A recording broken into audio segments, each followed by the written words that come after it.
Sir നമസ്കാരം. Welcome to chat with ഭക്തൻ. ഇതൊരു ഇൻ്റർവ്യൂ അല്ല, ഒരു പോഡ്കാസ്റ്റ് പോലെയാണ്. എന്നാൽ ട്രാവൽ ചെയ്തുകൊണ്ടുള്ള പോഡ്കാസ്റ്റ് ആയതുകൊണ്ട് മറ്റേ വലിയ മൈക്കും കാര്യങ്ങളൊന്നുമില്ല. നമുക്ക് വളരെ രസകരമായിട്ട് സാറിൻ്റെ കുറച്ച് അനുഭവങ്ങളൊക്കെ സംസാരിക്കാം. എം പി രാജേഷ് സാറെന്ന് പറയണോ? എന്താണ് പറയുക, എന്താ പറയുക? പേര് പറഞ്ഞാൽ മതി. M P Rajesh. പേര് പറഞ്ഞാൽ മതി. എം പി രാജേഷ്, അദ്ദേഹം MP ആയിരുന്നു, അതേപോലെ തന്നെ MLA ആയിരുന്നു, സ്പീക്കറായിരുന്നു, ഇപ്പം മന്ത്രിയാണ്. ഇപ്പം MLAയും മന്ത്രിയും കൂടിയാണ്. വിവിധ വകുപ്പുകൾ കൈകാര്യം ചെയ്യുന്നുണ്ട്. പ്രധാന വകുപ്പുകൾ എന്ന് പറയുന്നത് തദ്ദേശ സ്വയംഭരണ വകുപ്പും അതേപോലെ തന്നെ എക്സൈസും പിന്നെ പാർലമെൻ്ററി കാര്യമുണ്ട്. ഈ മൂന്നാല് മേഖലകളിൽ കുറേ നാളുകളായിട്ട് രാഷ്ട്രീയത്തിലും ഈ പറഞ്ഞ വിവിധ സഭകളിലുമൊക്കെ ഉണ്ടായിരുന്ന ആളല്ലേ. ഏതൊരു മേഖലയായിരുന്നു ഏറ്റവും ഇഷ്ടപ്പെട്ടത്? മന്ത്രിയാണോ, സ്പീക്കറായിരുന്നോ, MP ആയിരുന്നോ? കുറച്ച് ഡിഫിക്കൽട്ടാണ്. ഇതെല്ലാം ആവുന്നതിന് മുമ്പ് ഞാൻ വിദ്യാർത്ഥിയായിരിക്കും SFIയുടെ സംസ്ഥാന സെക്രട്ടറി ആയിരുന്നു. ശരി. പിന്നെ DYFIയുടെ അഖിലേന്ത്യാ പ്രസിഡന്റുമായിരുന്നു. ഓക്കെ. സംഘടനാ പ്രവർത്തന രംഗത്ത് ദീർഘകാലം പ്രവർത്തിച്ചിട്ടുണ്ട്. MP ആവുന്നത് 38 വയസ്സിലാണ്. അപ്പം അതുവരെ സംഘടനാ പ്രവർത്തന രംഗത്ത് തന്നെയാണ് പ്രവർത്തിച്ചിരുന്നത്. അതും ഇഷ്ടപ്പെട്ട മേഖലയാണ്. പിന്നെ ഓരോ പ്രവർത്തന മേഖലയ്ക്കും അതിൻ്റെ ആയിട്ടുള്ള പ്രത്യേകതകളുണ്ട്. ഇപ്പോൾ MP ആവുമ്പോൾ ഉള്ളൊരു പ്രത്യേകത എന്താണെന്ന് ചോദിച്ചാൽ, നമുക്ക് ലോകത്തെയും രാജ്യത്തെയും കുറച്ചുകൂടി വിശാലമായിട്ടുള്ളൊരു കാഴ്ചപ്പാടിൽ കാണാൻ പറ്റും. ഡൽഹിയിൽ നിന്നുകൊണ്ട് നമ്മൾ ഇന്ത്യ മുഴുവൻ കാണാനും മനസ്സിലാക്കാനും പറ്റും. ഓക്കെ. സഞ്ചരിക്കാനും കഴിയും കുറച്ചധികം എക്സ്പോഷർ. അതെ. പിന്നെ ലോകത്തെയും കാണാൻ പറ്റും. ഓക്കെ. പ്രധാനമായിട്ടും ദേശീയവും അന്തർദേശീയവുമായിട്ടുള്ള പ്രശ്നങ്ങളൊക്കെയാണ് അന്ന് കൂടുതൽ ചർച്ച ചെയ്യുകയും മനസ്സിലാക്കുകയും പഠിക്കാൻ ശ്രമിക്കുകയൊക്കെ ചെയ്തുകൊണ്ടിരുന്നത്. കാരണം പ്രവർത്തന മേഖല അവിടെ ആയതുകൊണ്ട്. പിന്നെ പലതരത്തിലുള്ള ആളുകളുമായിട്ട്, നമ്മുടെ രാജ്യത്തിൻ്റെ ഒരു വൈവിധ്യം പോലെ തന്നെ പലതരത്തിലുള്ള ആളുകളുമായിട്ട് ബന്ധപ്പെടാനും ഒക്കെയുള്ള കുറച്ചുകൂടി വിശാലമായൊരു പ്രവർത്തന മേഖലയാണ് MP എന്നുള്ളത്. സ്പീക്കർ ആയിട്ട് വരുമ്പോൾ ഞാൻ നിയമസഭയിൽ സത്യപ്രതിജ്ഞ ചെയ്തതിൻ്റെ അടുത്ത ദിവസം സ്പീക്കറായി കേട്ടോ. ഓക്കെ. ഒരുപക്ഷെ കേരള നിയമസഭയിൽ ആരും ഉണ്ടാവും തോന്നുന്നില്ല, ശങ്കരനാരായണൻ തമ്പി ഒഴിച്ചു. കാരണം അത് ആദ്യത്തെ നിയമസഭയാണ്. അതെ അതെ, ആദ്യത്തെ സ്പീക്കറാണല്ലോ. ഓക്കെ. ഞാൻ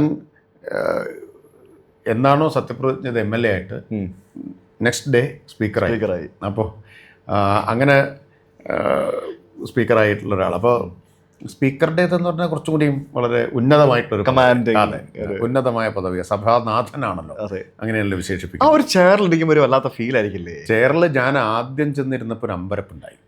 കാരണം മുഖ്യമന്ത്രി അടക്കം എല്ലാവരും താഴെ ഇരിക്കുന്നു. അത് മാത്രമല്ല, ഈ പറഞ്ഞതുപോലെ സഭയിൽ കുറേ കാലം ഇരുന്നിട്ടല്ലല്ലോ, നേരെ അടുത്ത ദിവസം.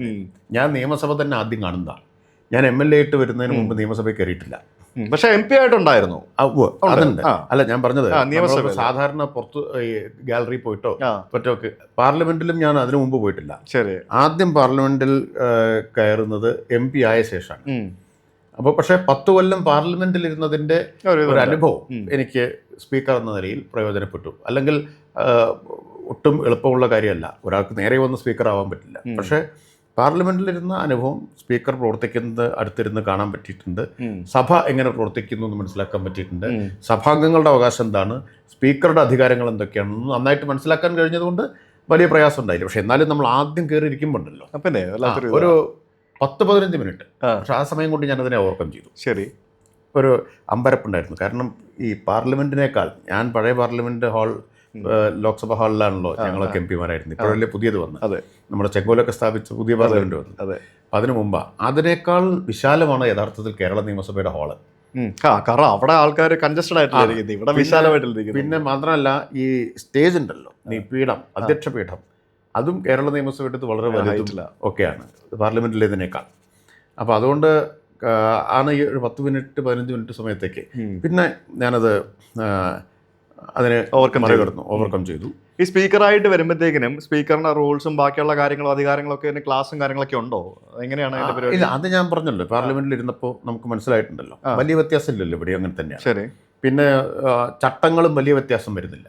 ഇപ്പോൾ ലോക്സഭയിലെ ചട്ടങ്ങളും നിയമസഭയിലെ ചെറിയ ചില വ്യത്യാസങ്ങളുണ്ട്, പക്ഷേ ഏറെക്കുറെ ഉള്ളടക്കം ഒന്നാണ്. ഏതാണ്ട് എസൻസ് ഒന്നാണ്. എന്നാൽ ഞാൻ എപ്പോഴും ആലോചിക്കുന്നത്, ഇപ്പം അവിടെ ആണെങ്കിൽ നമ്മുടെ മോദിജി ഉണ്ട്, ഇവിടെയാണ് നമ്മുടെ എന്താ പറയുക മുഖ്യമന്ത്രി ഉണ്ട്. ഇവരെയൊക്കെ നിർത്താൻ പറയുന്നതും തുടങ്ങാൻ പറയുന്നതും കമാൻഡ് ചെയ്യുന്നതും എല്ലാം സ്പീക്കറല്ലേ?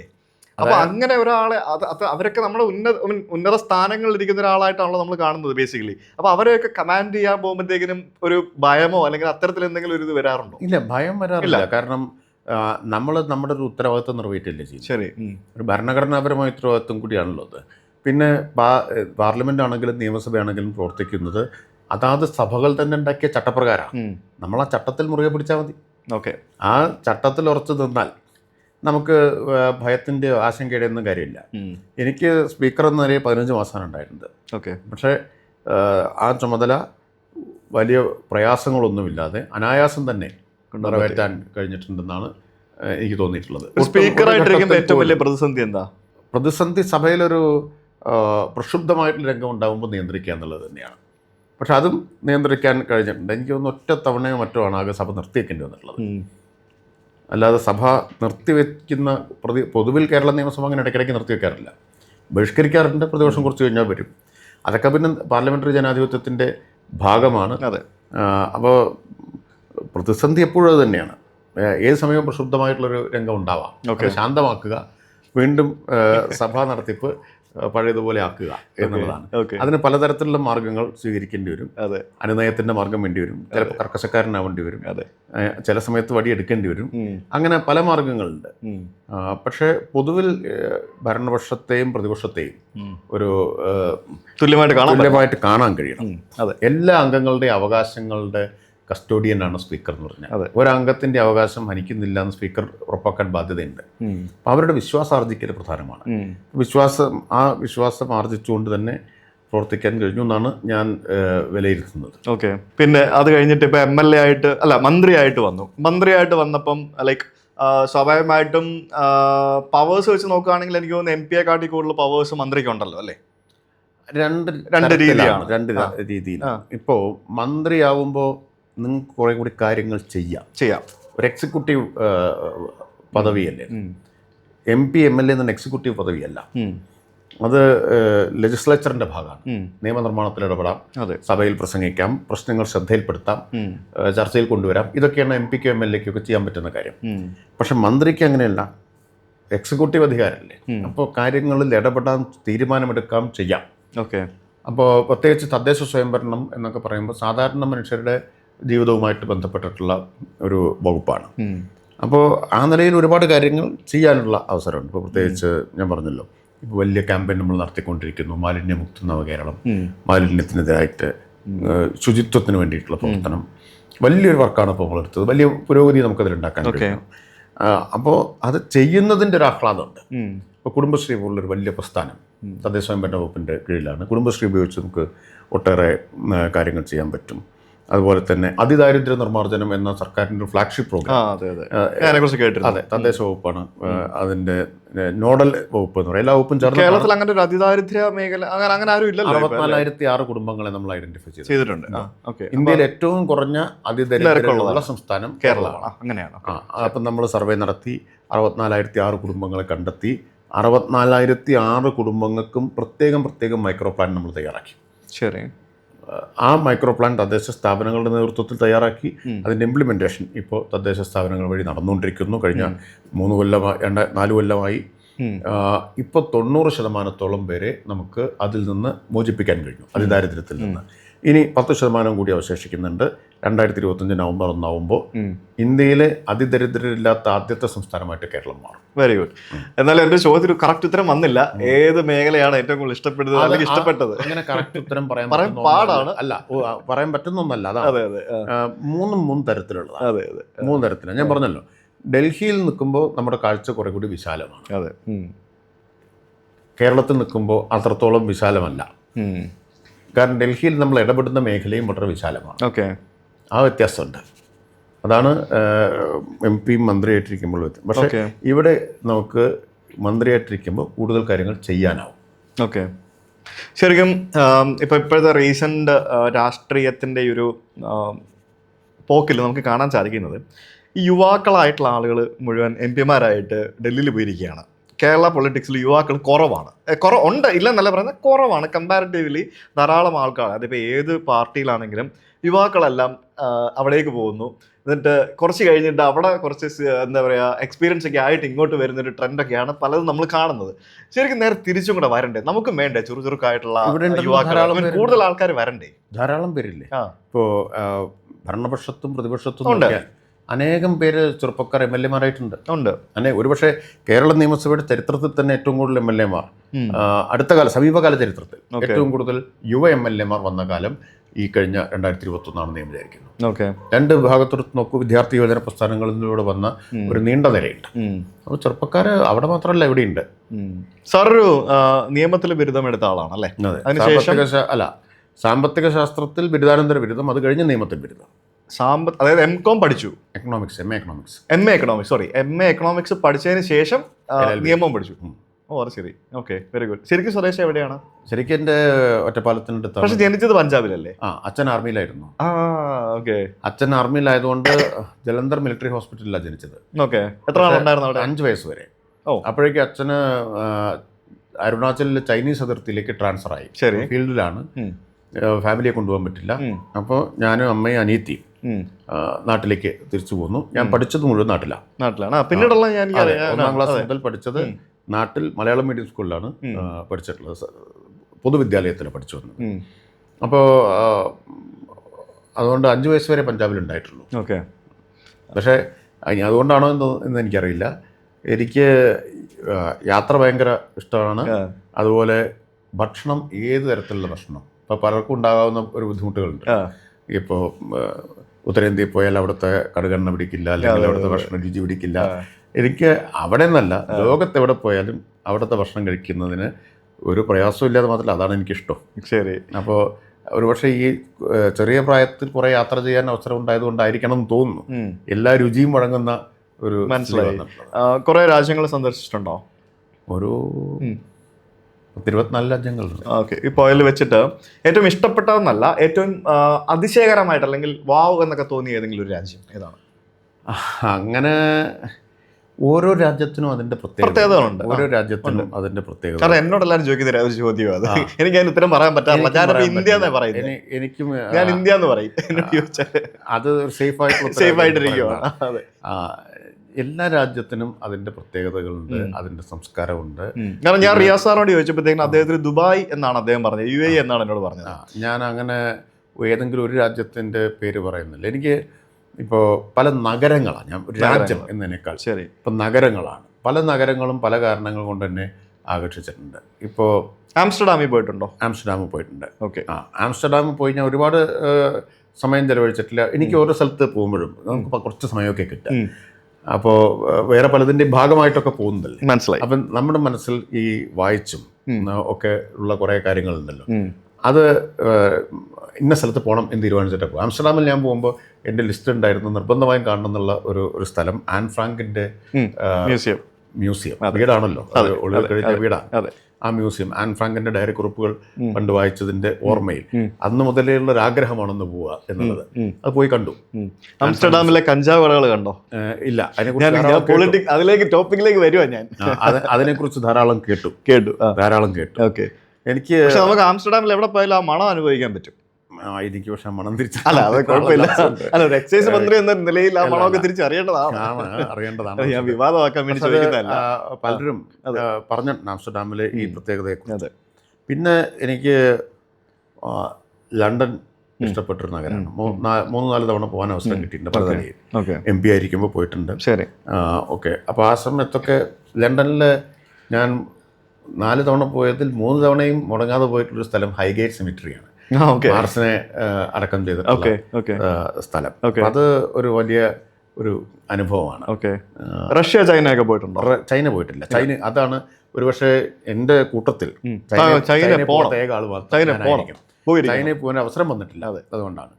ഈ റഷ്യയിൽ പോയിട്ടുണ്ട്. അവർക്ക് ക്യൂബയിൽ പോകുന്ന വഴി മോസ്കോയിൽ ഇറങ്ങിയിട്ടാണ് പോയത്. ക്രെംലിൻ അതിന്റെ കഥ ഞാൻ പറയാം. അപ്പോൾ റഷ്യയിൽ പോകുമ്പോൾ നമ്മൾ നേരത്തെ മനസ്സിലുണ്ടല്ലോ എവിടെയൊക്കെ പോയി. ലെനിൻ മുസോളിയം പോകുക എന്നുള്ളത് ഒരു വലിയ ആഗ്രഹമായിരുന്നു. ലെനിൻ്റെ മൃതശരീരം എംബാം ചെയ്തങ്ങനെ സൂക്ഷിച്ചിരിക്കുകയാണ്. അപ്പോൾ അതൊന്ന് പോയി കാണണം എന്നത്. അപ്പം ഞങ്ങൾ ഓടിക്കതച്ച് അവിടെ എത്തുമ്പോൾ ചുമ്മാ പോയി കാണാൻ പറ്റില്ല. ഇല്ല, അവിടെ ടിക്കറ്റൊക്കെ എടുക്കണം. അപ്പോൾ സമയം കഴിഞ്ഞു എന്ന് പറഞ്ഞു. ഭയങ്കര നിരാശയായി പോയി. ഇപ്പോൾ സുരക്ഷാ ഭടന്മാർ ഇപ്പോഴാണ്, ഏതാനും വർഷം മുമ്പാണ്, ഞങ്ങളെ സമീപിച്ചിട്ട് പറഞ്ഞു $200 കൈക്കൂലി തന്നാൽ കയറ്റിവിടാം. കൈക്കൂലി കൊടുക്കാൻ പൈസ ഉണ്ടായിരുന്നില്ല. $200 വലിയ തുകയല്ലേ. അങ്ങനെ ആ മോഹം നടക്കാതെ പോയി. നമുക്ക് മറ്റേ മുകുന്ദം ജി സിനിമയിൽ പറഞ്ഞ പോലെ പറഞ്ഞുകൂടായിരുന്നോ, ഞാൻ കേരളത്തിൽ നിന്നുള്ള കമ്മ്യൂണിസ്റ്റ് മന്ത്രിയാണ്? അത് വേറൊരു സ്ഥലത്ത് പറഞ്ഞിട്ടുണ്ട്. മന്ത്രിയാണെന്നല്ല, അന്ന് ഞാൻ MP ആണ്. അതായത് വാഷിങ്ടണിൽ പോയപ്പോൾ ഞങ്ങൾ താമസിച്ച് ന്യൂജേഴ്സിയിലെ വീട്ടിൽ. അപ്പം എൻ്റെ യാത്ര എന്നൊക്കെ പറഞ്ഞാൽ ഈ ഔദ്യോഗികമല്ലാത്ത യാത്രകളെല്ലാം സുഹൃത്തുക്കളുടെ വീട്ടിൽ, പിന്നെ അവിടെ നമ്മളെ കൊണ്ടു നടക്കുന്നതൊക്കെ സുഹൃത്തുക്കളൊക്കെയാണ്. മനസ്സിലായി. അങ്ങനെ അല്ലാണ്ട് ഹോട്ടലിൽ പോയി താമസിക്കുക അത്രയും പൈസയൊന്നും മുടക്കാനില്ല. എക്സ്പെൻസീവ് ആണല്ലോ. അതെ. അപ്പോൾ നമ്മുടെ ന്യൂജേഴ്സിയിലാണ് താമസിച്ച് അവിടെ നിന്ന് വാഷിങ്ടണിൽ എത്തിയപ്പോഴും വൈകിപ്പോയി. ഞാൻ ഒരു സ്ഥലം നേരത്തെ നിശ്ചയിച്ചിരുന്നു. ആയിടെ ഉദ്ഘാടനം ചെയ്ത Afro American National Museum for Culture and Heritage എന്നും പറഞ്ഞിട്ടുള്ള ഒരു മ്യൂസിയം. അത് അന്ന് ഞാൻ അമേരിക്കയിൽ പോകുന്നതിൻ്റെ തൊട്ട് മുമ്പ് മാതൃഭൂമി വീക്കിലിയിൽ അതിനെക്കുറിച്ചൊരു വിശദമായിട്ടുള്ള ലേഖനം വന്നിരുന്നു. അപ്പോൾ അത് വായിച്ചപ്പോൾ എൻ്റെ ഭാര്യ എന്നോട് പറഞ്ഞു ഏതായാലും പോകുമ്പോൾ ഇത് കണ്ടോളാൻ പറഞ്ഞു. എന്നിട്ട് ആ വീക്കിലി എനിക്ക് എടുത്തു തന്നു. അപ്പോൾ അവിടെ പോകാൻ തീരുമാനിച്ച കാരണം അവിടെ എത്താൻ വൈകി. അപ്പോൾ അവർ പറഞ്ഞു ടിക്കറ്റൊക്കെ കഴിഞ്ഞു, കയറാൻ പറ്റില്ല. അപ്പോൾ എനിക്ക് അതിഭയങ്കര നിരാശയായിപ്പോയി. അപ്പോൾ കൂടെ വന്ന ചിലർ പറഞ്ഞു ഇനിയിപ്പോൾ നമുക്കൊരു കാര്യം ചെയ്യാം, ഇതിൻ്റെ മുമ്പിൽ നിന്നൊരു സെൽഫി എടുത്തിട്ട് പോകാം. അപ്പോൾ എനിക്ക് ദേഷ്യം വന്നു. ഞാനൊരു ദേഷ്യപ്പെട്ടു. ഞാൻ ഒന്ന് സെൽഫി എടുക്കാൻ വേണ്ടിയല്ല, ഇത് കാണാൻ വേണ്ടിയിട്ടാണ് ഞാൻ ഇവിടെ വന്നത്. അപ്പോൾ അത് അവിടുത്തെ കാവൽക്കാരിലൊരാൾ. അപ്പോൾ അദ്ദേഹത്തോട് എൻ്റെ സുഹൃത്തുക്കൾ പോയിട്ട് പറഞ്ഞു, ഇദ്ദേഹം ഇന്ത്യയിൽ നിന്നുള്ള MP ആണ്, ഒരുപാട് ആയിരക്കണക്കിന് കിലോമീറ്റർ യാത്ര ചെയ്ത് വന്നതാണ്. അപ്പോൾ MP എന്ന് പറഞ്ഞാൽ അവർക്ക് മനസ്സിലാവില്ല. അപ്പോൾ ഇവർ പറഞ്ഞു കൊടുക്കുന്നുണ്ട് he's like senator in US എന്ന് പറഞ്ഞു കൊടുക്കുന്നുണ്ട്. അപ്പോൾ ഒരു കൂസലുമില്ല. അപ്പോൾ അയാൾക്കൊരു കൂസലും ഉണ്ടാകുന്നില്ല. സെനറ്റർ അല്ല പ്രസിഡന്റ് വന്നാലും ഞാൻ സമ്മതിക്കില്ല എന്നുള്ളതുപോലെയാണ് അദ്ദേഹം നിൽക്കുന്നത്. പക്ഷേ എൻ്റെ നിരാശയും സങ്കടവും എല്ലാം കണ്ടിട്ടാണെന്ന് തോന്നുന്നു ആദ്യം പറ്റില്ല എന്നൊക്കെ പറഞ്ഞ് അദ്ദേഹം കുറച്ച് കഴിഞ്ഞപ്പോൾ ഞങ്ങൾ തേടി ഇങ്ങോട്ട് വന്നിട്ട് പോക്കറ്റിൽ നിന്ന് 3 ടിക്കറ്റ് എടുത്ത് തന്നു. എന്നിട്ട് പറഞ്ഞു എൻ്റെ 3 സുഹൃത്തുക്കൾ വരും, അവർക്ക് വേണ്ടിയിട്ട് ഞാൻ എടുത്തു വെച്ചതാണ്, സാരമില്ല നിങ്ങൾ ഇത്രയും ദൂരെ നിന്ന് വന്നല്ലേ അദ്ദേഹം കാണട്ടെ, ഇവിടെ ഉള്ളവർ തന്നെയാണ്, ഞാൻ പിന്നെ കൊടുക്കാം എന്ന് പറഞ്ഞിട്ട് 3 ടിക്കറ്റ് എടുത്ത് തന്നു. അപ്പോഴേക്കും ഉച്ചയായി. പിന്നെ എനിക്ക് ഇത് മുഴുവൻ കാണാൻ അവസരം ഉണ്ടായിരുന്നില്ല. ഞാൻ പിന്നെ കാണാൻ പോയത് എനിക്ക് ഏറ്റവും ഇൻട്രസ്റ്റ് ഉള്ളൊരു മേഖല എന്നുള്ള എനിക്ക് അതിൻ്റെ സ്പോർട്സ് സെക്ഷൻ ഉണ്ട് ഈ മ്യൂസിയത്തിൻ്റെ. അതൊരു സാമാന്യമായ അനുഭവമായിരുന്നു. ഞാൻ അതിനെക്കുറിച്ച് എഴുതിയിട്ടുണ്ട്. പിന്നെ 5 മണിക്കൂർ സമയമെടുത്ത് ഞാൻ ആ സ്പോർട്സ് സെക്ഷൻ മാത്രമാണ് കണ്ടത്. അവിടെ മുഹമ്മദ് അലിയെ കുറിച്ചുണ്ട്, പോൾ റോബ്സിനെ കുറിച്ചുണ്ട്, അവിടെ കാൾ ലൂയിസിനെ കുറിച്ചും ജെസ്സി ഓവൻസിനെ കുറിച്ചും എഡ്വിൻ മോസസിനെ കുറിച്ചൊക്കെയുള്ള മറ്റേ ഒരുപാട് കാര്യങ്ങൾ നമുക്ക് മനസ്സിലാക്കാനുണ്ട്. ഒരു വീഡിയോ മുഹമ്മദ് അലി വിയറ്റ്നാം യുദ്ധത്തിൽ പങ്കെടുക്കാൻ വിസമ്മതിച്ചതിന് അദ്ദേഹത്തെ വിചാരണ ചെയ്യുന്നതിൻ്റെ വീഡിയോ ഉണ്ട്. അപ്പോൾ അതൊക്കെ നമുക്കിങ്ങനെ ആവേശം ഉണ്ടാക്കുന്നൊരു വീഡിയോ ഉണ്ട്. മുഹമ്മദ് അലി പറയുന്നുണ്ട് 10,000 കിലോമീറ്റർ അപ്പുറത്ത് നിരപരാധികളായിട്ടുള്ള മനുഷ്യരെ കൊല്ലാൻ സൈനിക സേവനത്തിന് ഞാൻ പോവില്ല എന്ന്. എന്നിട്ട് അതിൻ്റെ പേരിലാണ് അദ്ദേഹത്തിൻ്റെ ലോക ഹെവി വെയ്റ്റ് ബോക്സിംഗ് ചാമ്പ്യൻ പട്ടം തിരിച്ചു വാങ്ങിയത്. അവസാനം അമേരിക്കൻ അന്ന് ജയിലിലടച്ച മുഹമ്മദ് അലിക്ക് പിന്നീട് ജോർജ് ബുഷിൻ്റെ കാലത്ത് അമേരിക്കയുടെ പരമോന്നതമായിട്ടുള്ള ബഹുമതി ഫ്രീഡം മെഡൽ കഴുത്തിലണിയിച്ചു കൊടുക്കുന്ന രംഗത്തോടു കൂടിയിട്ടാണ് വീഡിയോ അവസാനിക്കുന്നത്. അപ്പോൾ അവിടെ ഞാൻ പറഞ്ഞത് ഇങ്ങനെ പറഞ്ഞു, മോസ്കോയിൽ പറയാൻ അന്ന് ഞാൻ MP ഒന്നും ആയിട്ടില്ല. മോസ്കോയിൽ പോയ കാലത്ത് MP അല്ല. ഇവിടെ ഞാനല്ല പറഞ്ഞത്, സുഹൃത്തുക്കൾ പറഞ്ഞത്. നമുക്കിപ്പോൾ ബാക്ക് ടു മോസ്കോയുടെ കാര്യം നമ്മൾ പറഞ്ഞപ്പോഴാണ് അങ്ങോട്ട് പോയത്. മോസ്കോയിൽ അത് കാണാൻ പോയപ്പോൾ എന്ത് സംഭവിച്ചു? ടിക്കറ്റ് കിട്ടിയില്ല, കാണാൻ പറ്റിയില്ല. അത്രേ ഉള്ളൂ. കൈക്കൂലി കൊടുക്കണം എന്നവർ ആവശ്യപ്പെട്ടു. ഞങ്ങൾ പിന്നെ തിരിച്ചു പോന്നു. മോസ്കോ നഗരമൊക്കെ നടന്ന് കണ്ടു, അതിനകത്ത് കയറാൻ കഴിഞ്ഞില്ല. അപ്പോൾ അങ്ങനെ ധാരാളം യാത്രകൾ നടത്തിയിട്ടുണ്ട്. ധാരാളം ഇല്ല, എനിക്ക് തോന്നുന്നു ഇനി ഒരുപാട് യാത്ര ചെയ്യാനുണ്ട്. ഞാൻ മറ്റേ യാത്രയ്ക്കുള്ളൊരു അവസരവും സാധാരണ ഗതിയിൽ പാഴാക്കില്ല. അപ്പോൾ യാത്ര ചെയ്യാനുണ്ട്, ഒരുപാട് സ്ഥലങ്ങൾ കാണാനുണ്ട്, വായിച്ച പല സ്ഥലങ്ങളിലും പോവുക എന്നുള്ളത്. ഒരിക്കൽ ഷേക്സ്പിയറുടെ ജന്മവീട്ടിൽ പോയി, UK പോയത്. നമ്മുടെ UK ഗവൺമെൻറ്റിൻ്റെ ബ്രിട്ടീഷ് ഗവൺമെൻറ് ഇന്ത്യയിൽ നിന്ന് 7 MP തിരഞ്ഞെടുത്തിരുന്നു. അപ്പോൾ കൂട്ടത്തിൽ ഞാനും ഉണ്ടായിരുന്നു. അതിൻ്റെ ഭാഗമായിട്ട് പോയപ്പോഴാണ് നമ്മൾ സ്ട്രാറ്റ്ഫോർഡിൽ ഷേക്സ്പിയറുടെ ജന്മവീട് കാണാൻ പോയത്. അതുപോലെ തന്നെ നമ്മുടെ വേർഡ്സ്വർത്തിൻ്റെ ജന്മവീട് കാണാൻ പോയത്.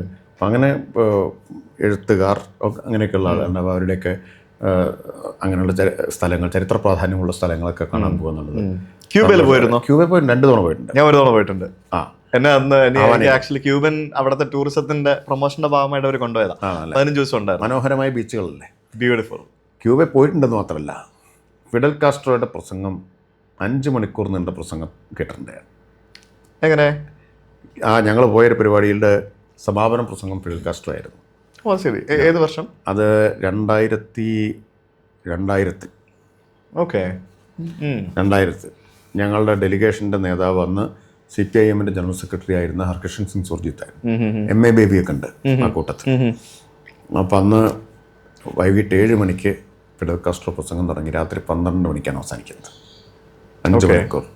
ശരി. ആ സ്പാനിഷാണ്, നമുക്ക് സൈമിൾട്ടേനിയസ് റിയൽ ടൈം ട്രാൻസ്ലേഷൻ കിട്ടും. ഓക്കെ. അതൊരു അവിസ്മരണീയ അനുഭവമായിരുന്നു. അതിനുശേഷം 2007 ഞാൻ പോയിട്ടുണ്ട്. 10 ദിവസം ക്യൂബയിലുണ്ടായിട്ടുണ്ട്. ഓക്കെ. 2 തവണ ക്യൂബയിൽ പോയിട്ടുണ്ട്. ഞാൻ 2 വർഷം മുമ്പാണ് പോയത്. ഇപ്പോൾ ക്യൂബ ഒരുപാട് മാറിക്കാണും. ക്യൂബ മാറി വരുന്നു. ഈ പറഞ്ഞ അമേരിക്കയുടേതായിട്ടുള്ള ആ ഒരു പ്രശ്നങ്ങളും മറ്റൊക്കെ പ്രശ്നങ്ങളൊക്കെ ഉണ്ട്. അതിൻ്റെ ആയിട്ടുള്ള ടൈം എടുത്തിട്ട് അത് മാറുകയുള്ളൂ. നമുക്ക് ഈ ലഹരിയുടെ ടോപ്പിക്കിലേക്ക് വരുന്നതിന് മുമ്പായിട്ട് എനിക്ക് വേറൊരു കാര്യം ചോദിക്കാനുള്ളത്, നമുക്ക് ഈ എക്സൈസ് എന്ന് പറയുമ്പോഴത്തേക്കിനും ഈ മദ്യവും ബാക്കിയുള്ള സംഭവങ്ങളെല്ലാം താങ്കളുടെ കീഴിലാണല്ലോ വരുന്നത്. നമ്മൾ ഈ ഓരോ വിദേശ രാജ്യത്ത് പോകുമ്പോഴും നമുക്ക് കാണാൻ സാധിക്കുന്നത് ഈ മദ്യം, പ്രത്യേകിച്ച് ബിയർ എന്ന് പറയുന്നത് വളരെ, ബിയറും വൈനും എന്നൊക്കെ പറയുന്നത് വളരെ ലാഘവത്തോടെ അവർ ഭക്ഷണത്തിനൊപ്പം നമ്മൾ വെള്ളം കുടിക്കുന്ന പോലെ അവരുടെ ഒരു കൾച്ചറിൻ്റെ ഭാഗമായിട്ടുള്ള സംഭവമാണ്. നമുക്കിവിടെ നമ്മുടെ ഈ ഒരു പോപ്പുലേഷൻ്റെ പ്രശ്നങ്ങളും അതേപോലെ തന്നെ നമ്മളിത് ലിമിറ്റ് ചെയ്ത് ഉപയോഗിക്കാൻ അറിയാത്തതായിട്ടുള്ള പ്രശ്നങ്ങളുമൊക്കെയാണ് കൂടുതലും നമുക്ക് ഈ ഇഷ്യൂസൊക്കെ ഉണ്ടാകുന്നത്. ഞാൻ കഴിഞ്ഞ ദിവസം ഞാൻ എൻ്റെ ഫാമിലിയോടൊപ്പം ഞാൻ തമിഴ്നാട്ടിൽ ട്രാവൽ ചെയ്യുന്ന സമയത്ത് ഞാൻ അത്യാവശ്യം ഒരു ഹിൽ സ്റ്റേഷനിലേക്ക് പോവാണ്. അപ്പോൾ ഞാൻ വല്ലപ്പോഴും മദ്യപിക്കുന്ന ഒരാളാണ്. അപ്പം എനിക്ക് ഒരെണ്ണം കഴിക്കണമെന്ന് തോന്നി, എനിക്കൊരു കുപ്പി വാങ്ങണമെന്ന് തോന്നി. എനിക്ക് ഞാൻ പോകുന്നിടത്ത് ബാറില്ല. അപ്പം ഞാൻ കുപ്പി വാങ്ങാനായിട്ട് ഞാൻ ഗൂഗിൾ മാപ്പിൽ നോക്കിയിട്ട് അവിടെ ഈ ടാസ്മാർക്ക് എന്ന് പറഞ്ഞൊരു സംഭവമാണല്ലോ, നമ്മുടെ ബിവറേജസ് ബെവ്കോ പോലെ.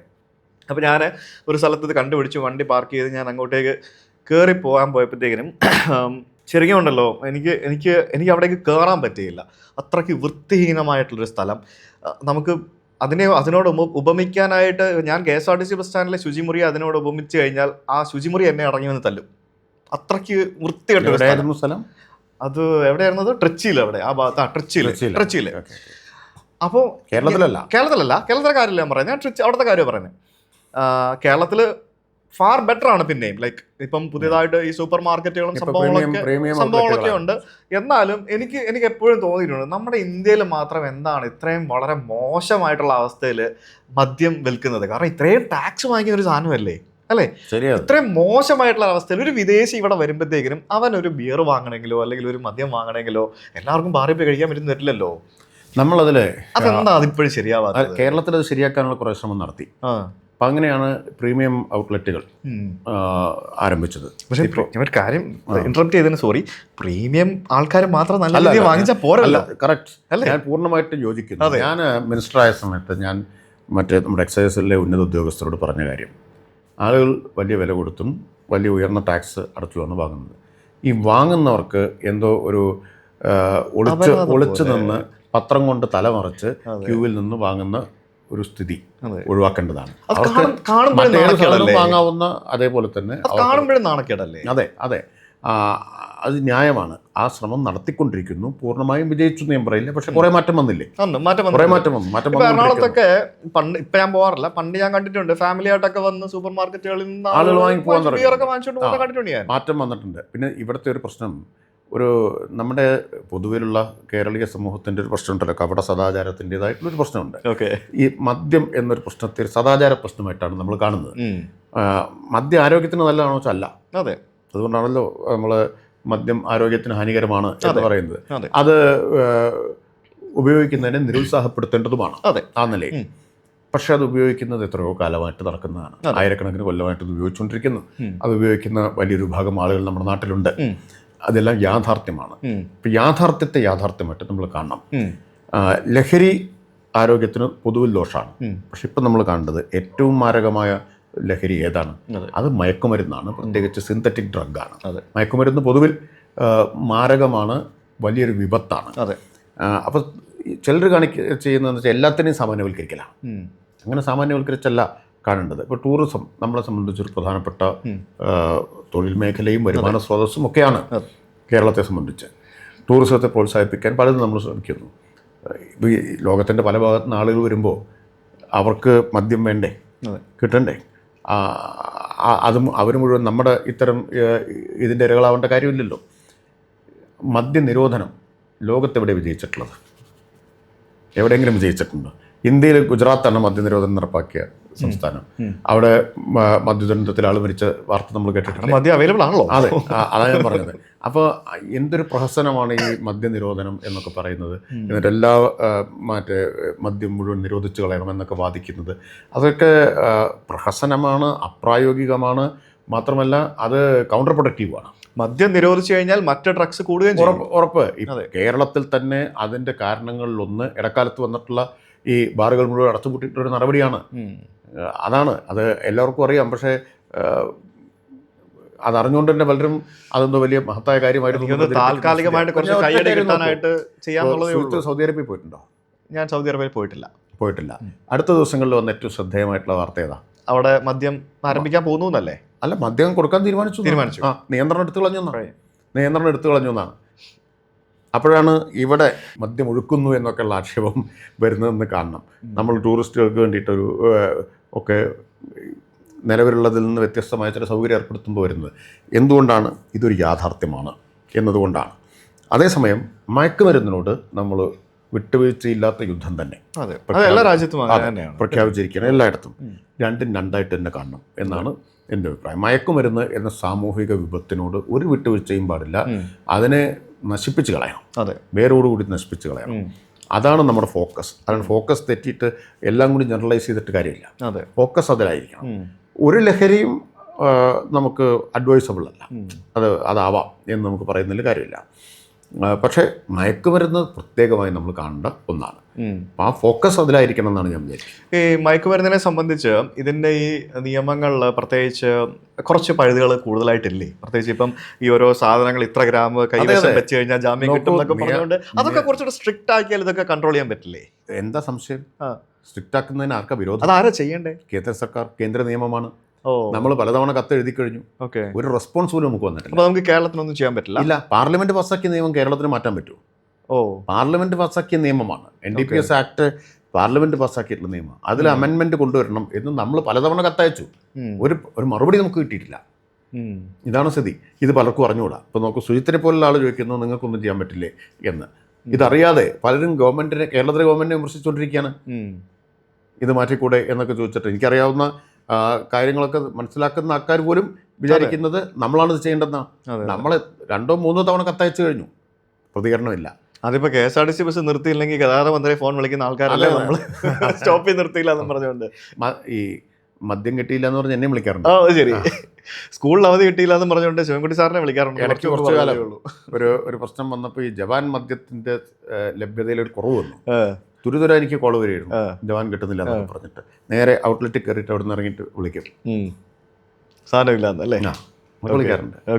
അതിനുള്ള സ്വാതന്ത്ര്യം അടുപ്പവും നമ്മുടെ നാട്ടിലെ ആളുകൾക്ക് മന്ത്രിമാരായിട്ടുണ്ടെന്നുള്ളതാണ് കാണിക്കുന്നത്. പിന്നല്ലാതെ ശരിക്കും ഇത് ഞാൻ എപ്പോഴും വിചാരിക്കുന്ന ഒരു കാര്യമാണ്. ലൈക്ക് ഇത് ഭയങ്കര ഇത് നമുക്കുണ്ടല്ലോ, ഒരു വിദേശി വന്നിട്ട് ഇത് കാണുമ്പോൾ തന്നെ ഉള്ളൊരു ഇംപ്രഷൻ എന്തായിരിക്കും അല്ലേ?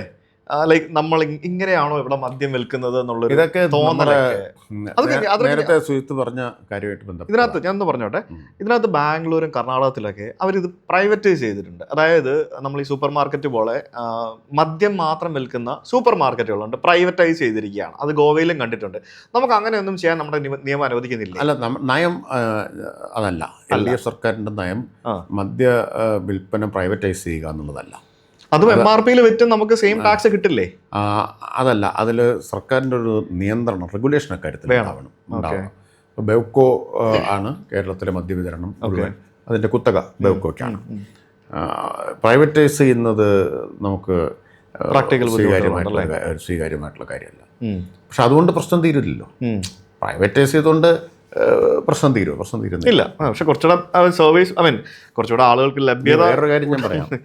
ഈ കേരളത്തിൽ മദ്യത്തിൻ്റെ പേരിൽ മദ്യം ഒഴുക്കുന്നു എന്നൊക്കെ പറഞ്ഞ് ഈ കപട സദാചാര വാദമുയർത്തുന്നവരുണ്ടല്ലോ, അവർ മറച്ചു വയ്ക്കുന്നൊരു കാര്യം, കേരളത്തിൽ 1,00,000-ലധികം പേർക്കാണ് ഒരു ഔട്ട്ലെറ്റ് വരുന്നത്. 1,00,000. കർണാടകയിലത് 17,000 പേർക്കൊന്നാണ്. അത്രയുണ്ട്. തമിഴ്നാട്ടിൽ വന്ന 5,000 പേർക്ക് മറ്റൊന്നാണ്. അത്ര ഔട്ട്ലെറ്റ്. നമ്മുടെ ഔട്ട്ലെറ്റുകളുടെ എത്രയോ മടങ്ങാണ് കർണാടകയിലും തമിഴ്നാട്ടിലുള്ളത്. അപ്പോൾ അതിനെ അനുകൂലിക്കുകയും ഇത് കേരളത്തിലെന്തോ വലിയൊരു അന്യായം ചെയ്യുന്നു എന്ന് പറയുന്നത്. കാരണം നമ്മുടെ അടുത്ത് 4-5 ഇരട്ടി ഉണ്ട് അവർക്ക്. 4-5 അല്ല 10 ഇരട്ടിയൊക്കെ ഉണ്ടെന്ന് തോന്നുന്നു കർണാടകയിൽ. ഓക്കെ. പിന്നെ നമുക്ക് ഈ നൈറ്റ് ലൈഫുകൾ, ഇപ്പം നൈറ്റ് ലൈഫ് എന്നൊക്കെ പറയുമ്പോഴത്തേക്കിനും പല സ്ഥലത്തും നമ്മൾ ഗവൺമെൻറ് തന്നെ ഇനിഷ്യേറ്റീവ് എടുത്തിട്ട് കുറേ കാര്യങ്ങൾ ചെയ്യുന്നുണ്ട്. അപ്പോൾ ചില സ്ഥലത്ത് നൈറ്റ് ലൈഫ് തുടങ്ങി കഴിയുമ്പോഴത്തേക്കിനും ഈ പറഞ്ഞ പോലെ ലഹരി ഉപയോഗിച്ചും അല്ലാതെയൊക്കെ വന്നിട്ട് ആൾക്കാർ പ്രശ്നം ഉണ്ടാക്കി അത് അടയ്ക്കേണ്ട അവസ്ഥയും പ്രശ്നങ്ങളൊക്കെ ഉണ്ടാകുന്നുണ്ട്. എന്നാലും പതുക്കെ ഗ്രാജുവലി നൈറ്റ് ലൈഫ് സപ്പോർട്ട് ചെയ്ത് കൊണ്ടുവരാം. ഇപ്പം എല്ലാവരും പറയുന്നൊരു കാര്യമാണ്, കളിയാക്കി പറയുന്നൊരു കാര്യമാണ്, നമുക്ക് നൈറ്റ് ലൈഫ് ഉണ്ടല്ലോ രാത്രി 10 മണി വരെ എന്ന് പറയുന്നൊരു സംഭവമാണ്. ശരിക്കും അത് ഈ പറഞ്ഞ പോലെ ഇപ്പം നമുക്ക് മറ്റുള്ള പല സിറ്റികളിൽ പോയാലും വേറെ പല രാജ്യങ്ങളിൽ പോയാലും ഈ ക്ലബ്ബുകളും ബാറുകളും ബാക്കിയുള്ള സംഭവങ്ങളൊക്കെ വെളുപ്പിന് 1 മണി 2 മണി 3 മണി വരെയൊക്കെ പ്രവർത്തിക്കുന്നവരുണ്ട്. നമ്മുടെ ഇവിടെ നമ്മുടെ ആൾക്കാരുടെ കയ്യിലിരിപ്പ് കൊണ്ട് മാത്രമാണ് ഇത് ഇപ്പോഴും സർക്കാർ നിയന്ത്രണം ആയിട്ട് ടൈം ലിമിറ്റ് വെച്ചിരിക്കുന്നതെന്നാണ് എനിക്ക് തോന്നുന്നത്. അതിൻ്റെ ഒരു രീതി മാറണം എന്നുണ്ടെങ്കിൽ എന്താ ശരിക്കും ചെയ്യേണ്ടത്? അതായത് ഒന്ന്, കാലം മാറി, ലോകം മാറി, ജീവിത സാഹചര്യങ്ങൾ, ജീവിത വീക്ഷണം, ആളുകളുടെ അഭിരുചികൾ എല്ലാം മാറി. അതനുസരിച്ചിട്ടുള്ള മാറ്റം ലോകത്താകെ വരുമ്പോൾ കേരളത്തിലും സ്വാഭാവികമായിട്ടും വരണമല്ലോ. പഴയ രാത്രി ഇല്ലല്ലോ ഇപ്പോഴത്തെ രാത്രി, പണ്ടത്തതുപോലെയല്ല. അതെ, ഇപ്പം രാത്രി സജീവമാണ് പല കാരണങ്ങളുണ്ട്. പഴയതുപോലെ ഭയപ്പെടേണ്ട കാര്യമില്ല. കൂടുതൽ വെളിച്ചമുണ്ട്, കൂടുതൽ എന്താ പറയുക, കണക്ടിവിറ്റി ഇപ്പോൾ ഉണ്ട്, വാഹനങ്ങൾ കിട്ടാത്ത പ്രശ്നമില്ല. അങ്ങനെ മാറിയപ്പോൾ രാത്രി പകൽ തമ്മിലുള്ള വ്യത്യാസമൊക്കെ വളരെ കുറഞ്ഞു പോയില്ല. ഇരുട്ടാവുന്നു എന്നുള്ളത് ഒഴിച്ചാൽ വേറെ വലിയ വ്യത്യാസങ്ങളില്ലല്ലോ, നന്നായി കുറഞ്ഞു പോയി. അപ്പോൾ അതനുസരിച്ച് ലോകത്തെല്ലായിടത്തും അങ്ങനെയാണ്. കേരളം ഒരുപാട് കാര്യങ്ങളിൽ ഈ ഒരു എന്താ പറയുക, ഏറ്റവും ആധുനികമായിട്ടുള്ള ഒരു സമൂഹമാണ് ഒരുപാട് കാര്യങ്ങൾ. എന്നാൽ മറ്റനേകം കാര്യങ്ങളിൽ അങ്ങേയറ്റം യാഥാസ്ഥിതികമാണ്. ഭയങ്കര ഒരു വൈരുദ്ധ്യം ആ നിലയിൽ നോക്കിയൊക്കെ ഉണ്ട്. ഇപ്പം നമ്മുടെ വിദ്യാഭ്യാസത്തിൻ്റെ കാര്യത്തിൽ നമ്മൾ വളരെ മുമ്പിലാണ്. ഹെൽത്ത് കെയർ, പബ്ലിക് ഹെൽത്തിൻ്റെ കാര്യത്തിൽ നമ്മൾ വളരെ മുമ്പിലാണ്. നമ്മുടെ ആയുർദൈർഘ്യം വളരെ കൂടുതലാണ്. നമ്മുടെ ബാക്കി സോഷ്യൽ ഇൻഡിക്കേറ്റേഴ്സിലൊക്കെ നമ്മൾ വളരെ മുമ്പിലാണ്. മലയാളികൾ ലോകം മുഴുവൻ സഞ്ചരിച്ചിട്ടുള്ളവരാണ്, എന്ന് വെച്ചാൽ കുടിയേറിയിട്ടുള്ളവരാണ്. അപ്പം ഇങ്ങനെയൊക്കെ ഉണ്ട്. ആ ലോകവുമായിട്ടുള്ള വിനിമയം വളരെ കൂടുതലുള്ളൊരു സമൂഹമാണ്. അതിൻ്റെ ഗുണങ്ങൾ നമുക്കുണ്ട്. എന്നാൽ ചില കാര്യങ്ങളിൽ നമ്മുടെ ഈ യാഥാസ്ഥിതികത്വത്തിലുള്ള കടുംപിടുത്തം നാം ഉപേക്ഷിച്ചിട്ടുമില്ല. ആ ഒരു വൈരുദ്ധ്യത്തെയാണ് നമ്മൾ അഭിമുഖീകരിക്കുന്നത്. അപ്പം ഇതിൽ ഒരു സിവിക് സെൻസ് പ്രധാനമാണ്. അതെ, അതാണ് നേരത്തെ പറഞ്ഞത്. അതെ, ഇപ്പോൾ നൈറ്റ് ലൈഫ് അത് ഉത്തരവാദിത്വത്തോടെ നമുക്ക് ഉപയോഗിക്കാൻ പറ്റേണ്ടതാണ്. അതിന് പകരം ഈ പറഞ്ഞ അലമ്പാക്കി കഴിഞ്ഞാൽ എല്ലാം പോകും. അപ്പോൾ പിന്നെ നൈറ്റ് ലൈഫേ നിരോധിക്കണം എന്ന ആവശ്യമാണ് വരിക. അതെ, അങ്ങനെയാണ് ഇവിടെ വരുന്നത്. ഇപ്പോൾ മദ്യം ലോകത്തെല്ലായിടത്തും ഉണ്ട്, ഇവിടെയുണ്ട്. പക്ഷേ പലർക്കും ഈ റെസ്പോൺസിബിൾ ഡ്രിങ്കിങ് എന്നൊരു സാധനമില്ല, അറിയില്ല. അതുകൊണ്ട് അടിച്ച് ബോധം നശിച്ച് വഴക്കുണ്ടാക്കുക, അടിയുണ്ടാക്കുക, വെള്ളം ഉണ്ടാക്കുക എന്നുള്ള സ്ഥിതിയിലേക്ക് എത്തുമ്പോൾ പിന്നെ മദ്യനിരോധനം എന്നാവശ്യം വരുന്നു. അപ്പോൾ അത് ഇതിൻ്റെ മാത്രമല്ല കേട്ടോ. ഞാൻ ഈ സിവിക് സെൻസിൻ്റെ കാര്യം പറയുമ്പോൾ ഒരു കാര്യം പറയാം. കഴിഞ്ഞ 2 കൊല്ലമായിട്ട് കഠിനമായ പരിശ്രമത്തിലാണ് സർക്കാർ സംവിധാനങ്ങളും തദ്ദേശ സ്ഥാപനങ്ങളും മുഴുവൻ കേരളത്തെ മാലിന്യമുക്തമാക്കാൻ. ഒരുപാട് സൗകര്യങ്ങൾ നമ്മൾ ഒരുക്കി. അതെ, ഹരിതകർമ്മസേനയുണ്ട്, എല്ലാ വീടുകളിലും അവർ ചെല്ലുന്നുണ്ട്. പിന്നെ മിനി MCF എല്ലാ വാർഡിലുണ്ട്, MCF ഉണ്ട്, RRF ഉണ്ട്, വലിയ പ്ലാന്റുകൾ വന്നു, എല്ലാം വന്നു. അതൊക്കെ മാറ്റം. ബ്രഹ്മപുരത്ത് വരെ മാറ്റം വന്നു. മാറ്റം ഉണ്ടാവാത്തൊരു കാര്യം. ബ്രഹ്മപുരത്ത് നിങ്ങൾ അവിടെ ചെന്നിട്ട് ഭയങ്കര രസമായിരുന്നു. ഞാൻ പറഞ്ഞു ബ്രഹ്മപുരത്തൊന്നും മാറ്റം വരുന്ന ആരും പ്രതീക്ഷിച്ചതല്ല. ആരെങ്കിലും പ്രതീക്ഷിച്ചിട്ടുണ്ടോ? ഞാൻ അസംബ്ലിയിൽ പറഞ്ഞു, ഈ തീപിടുത്തം വന്നപ്പോൾ ഭയങ്കര അടിയന്തര പ്രമേയം ബഹളമൊക്കെ ആയല്ലോ. അന്ന് ഞാൻ പറഞ്ഞ 2 വാചകം ഞാൻ പറയാം. അതിലൊന്ന്, ഈ ആപത്തിനൊരു അവസരമായിട്ട് സർക്കാർ കാണുന്നു കേരളത്തെ മുഴുവൻ വൃത്തിയാക്കാൻ. ബ്രഹ്മപുരത്തെ ഒരു പൂങ്കാവനമാക്കി മാറ്റും. ഭയങ്കര പരിഹാസവും ട്രോളുമായിരുന്നു. കാരണം ഒരിക്കലും നടക്കുമെന്ന് വിചാരിച്ചതല്ല. ഇപ്പോൾ ബ്രഹ്മപുരത്ത് 90%, 89% മാലിന്യം നീക്കിക്കഴിഞ്ഞു. ബാക്കി ഉള്ളതും കൂടി ഇപ്പോൾ ആ പ്രോസസ്സ് നടക്കുകയാണ്. അവിടെ യഥാർത്ഥത്തിൽ പൂക്കൾ വിരിഞ്ഞു. പൂക്കൾ വിരിഞ്ഞു, ശലഭങ്ങളും കിളികളും തിരിച്ചു വന്നു. മനസ്സിലായി. ബ്രഹ്മപുരത്ത് അസാധ്യമെന്ന് കരുതിയ കാര്യം ഇപ്പം നടന്നു. പക്ഷേ മാറാത്തൊരു കാര്യം എന്താണെന്നറിയാം. വലിയ തോതിൽ മാറാത്ത ആളുകളുടെ മനോഭാവം ഇപ്പോഴും വഴി നീളെ വലിച്ചെറിയാണ്. അയ്യോ, അതെ. അതിലൊരു മാറ്റം വേണ്ട കാര്യമായിട്ട് വന്നിട്ടില്ല. വളരെ ചെറിയ മാറ്റം സിസ്റ്റം ഉണ്ടായിട്ടല്ലേ, അതോ സിസ്റ്റം ഇല്ലാതിട്ടാണോ? അല്ല, സിസ്റ്റം ഉണ്ട്. ഞാനൊരു ഉദാഹരണം പറയാം. മറൈൻ ഡ്രൈവിലെ വാക്ക്വേയിൽ നടന്നിട്ടുണ്ടല്ലോ. ഞാനൊരു ദിവസം രാവിലെ നടക്കാൻ പോയി. അപ്പോൾ ഞാൻ എണ്ണി 2 കിലോമീറ്റർ നടന്നപ്പോൾ 200 വേസ്റ്റ് ബിന്നാണ്. 200 ഉണ്ട്. എന്ന് പറഞ്ഞാൽ കൈ നീട്ടിയാൽ എത്തുന്ന ദൂരത്ത് വേസ്റ്റ് ബിന്നുണ്ട്. എന്നാലും വേസ്റ്റ് ബിന്നിൽ വളരെ കുറച്ച്, അതിനേക്കാൾ കൂടുതൽ റോട്ടിലിട്ടിരിക്കുക, ഈ വാക്ക് വേയിലിട്ടിരിക്കുക. എത്ര മനോഹരമായ ഒരു സ്ഥലത്ത്. എന്തൊരു സാമൂഹിക വിരുദ്ധ മനോഭാവം എന്നാണ് ഇതിന് പറയാം. അപ്പോൾ സൗകര്യമില്ലാത്തതുകൊണ്ടല്ല. പലരും പറയുന്നത് ഇത് വലിച്ചെറിയുന്ന പറഞ്ഞാൽ എവിടെ ഇടും? ഇടാൻ സൗകര്യം ഉണ്ടായിട്ട്. ഇപ്പോൾ ബോട്ടിൽ ബൂത്തുകൾ വഴി നിങ്ങൾക്ക് കാണാൻ പറ്റും. അതെ അതെ. പക്ഷെ കുപ്പി റോട്ടിൽ മുഴുവൻ വലിച്ചെറിഞ്ഞിട്ടുണ്ടാവും. പണ്ട് പറയുമായിരുന്നു നിങ്ങൾ ഇതില്ലല്ലോ, വേസ്റ്റ് ഇടാൻ സ്ഥലം ഇല്ലല്ലോ, ഞങ്ങൾ എന്ത് ചെയ്യും. ഇനി വേറെ അനുഭവം ഞാൻ പറയാം. ഇപ്പോൾ കോഴിക്കോട് നഗരത്തിൽ ഞാൻ കൂടി പങ്കെടുത്ത് റിവ്യൂ മീറ്റിങ്ങിൽ കർശനമായിട്ട് തീരുമാനിച്ചിട്ട് കോർപ്പറേഷനോട് നിർദ്ദേശം കൊടുത്ത് അവർ മറ്റേ 600 ട്വിൻ ബിന്ന് വെച്ചു കോഴിക്കോട് നഗരത്തിൽ. ട്വിൻ ബിൻ എന്ന് പറഞ്ഞാൽ ജൈവവും അജൈവവും വേർതിരിച്ചിട്ടാണ്, ബയോ നോൺ ബയോ വേർതിരിച്ചിട്ടാണ്. 600 എണ്ണം അങ്ങനെ വെച്ചു. ഉണ്ടായ അനുഭവം എന്താണെന്നറിയോ? വീട്ടിൽ നിന്നുള്ള സാനിറ്ററി പാഡ്, നാപ്കിൻ, പിന്നെ ചക്ക മടൽ എല്ലാം കൊണ്ടുവന്നിട്ട് ഇതിനകത്ത് ഇട്ടു ഒരുമിച്ച്. ഓക്കെ, എല്ലാം കൂടി ഇട്ടു. ഇതാണ് പലയിടത്തുള്ള അനുഭവം. അപ്പോൾ ഇത്രയൊക്കെ ക്യാമ്പയിൻ വന്നു. നമ്മൾ പലതരത്തിലുള്ള പ്രചരണ മാധ്യമങ്ങൾ, മറ്റേ സിനിമാ തിയേറ്ററിൽ പോയാൽ അവിടെ, റെയിൽവേ സ്റ്റേഷനിൽ പോയാൽ അവിടെ ബോധവൽക്കരണം. ഈ ബോധവൽക്കരണം കൊണ്ടൊക്കെ ഒരു 1% പേർക്ക് പോലും ബോധം വന്നതായിട്ട് തോന്നുന്നില്ല. ഈ ബിഹേവിയറൽ ചേഞ്ച് എന്ന് പറഞ്ഞ സാധനം ഇനി എന്ത് ചെയ്യുമെന്നാണ്. സിവിക് സെൻസ് ഉണ്ടല്ലോ, നമ്മൾ സ്കൂളിൽ നിന്ന് പഠിപ്പിച്ച് വരണം. സ്കൂളിൽ ഇതൊരു പാഠ്യവിഷയമാക്കി. രണ്ടും. അതെ. ഏത് മയക്കുമരുന്നും അതെ, ശുചിത്വം അതെ, പാഠ്യവിഷയം. ഇനി അതിലാ പ്രതീക്ഷ. അപ്പം എന്നോടൊരാൾ പറഞ്ഞു, ഇനി പുതിയ കുട്ടികൾ വളർന്നു വന്നാലേ രക്ഷയുള്ളൂ എന്ന് പറഞ്ഞു. അതിൻ്റെ ഒരു അനുഭവം പറഞ്ഞെന്താണെന്ന് വെച്ചാൽ, ഈ ഒരു അംഗൻവാടി പോയിട്ട് കുട്ടികൾക്കെല്ലാം ചോക്ലേറ്റ് കൊടുത്തു. ചോക്ലേറ്റ് തിന്ന കുട്ടികളാരും ഈ മിഠായി കടലാസ് അവിടെ ഇടാതെ ചുരുട്ടി പിടിച്ചു. എന്നിട്ട് വരിയായി പോയിട്ട് അവിടെ വെച്ച് പിന്നിൽ കൊണ്ടിട്ടു. അതാണ് തരുത്. കുട്ടികളിൽ നിന്ന് പഠിക്കണം. അത് അവിടെ നിന്ന് പഠിപ്പിക്കണം. മുതിർന്നവർ അങ്ങനെ നമ്മൾ എത്ര വീട്ടിൽ പഠിപ്പിച്ചാലും വീട്ടിലും പഠിപ്പിക്കണം, അതേപോലെ കുട്ടികളെ സ്കൂളിൽ നിന്നും പഠിപ്പിക്കണം.